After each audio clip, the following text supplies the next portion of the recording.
Gino shares this with Sleaze and I a lot. He enjoys. Yeah, these are fun. Gino's a little bit too of an open book at times for the wrong people. Like, it's nice. We have a lot of inside jokes. Obviously, we're best friends, been together a long time.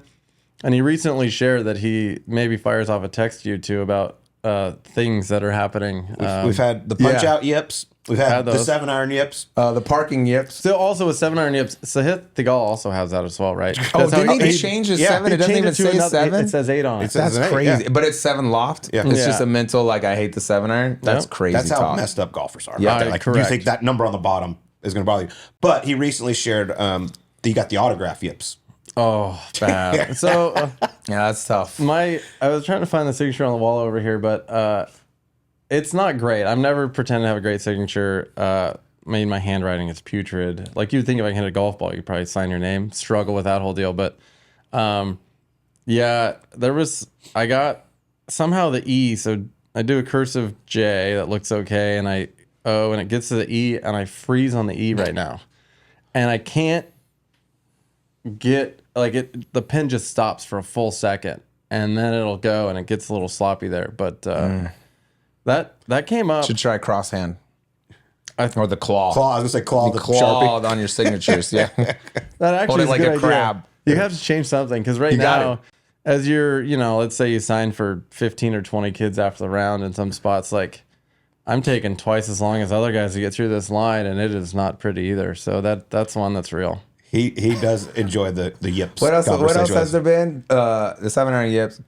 You had the parking yips for a minute? So luckily, if I'm with Gino on the road, he typically drives where I make him drive, which is great. But if my wife and I are going somewhere and we're going to let's say we go to Target Run or Costco or something, I make her drive because it's a large parking lot. I let the car choose where it wants to park. And sometimes you just have to let the car go. And sometimes it takes a little bit longer to find the spot where it fits in and it goes. So I've had parking yips for a while. I just can't. I'm a solid driver. My wife calls me a grandpa driver. So I'm not ripping 80 around the 101 and I'm not going 55 on Scottsdale Road. But I get into these parking lots and I just can't pull the trigger on a spot.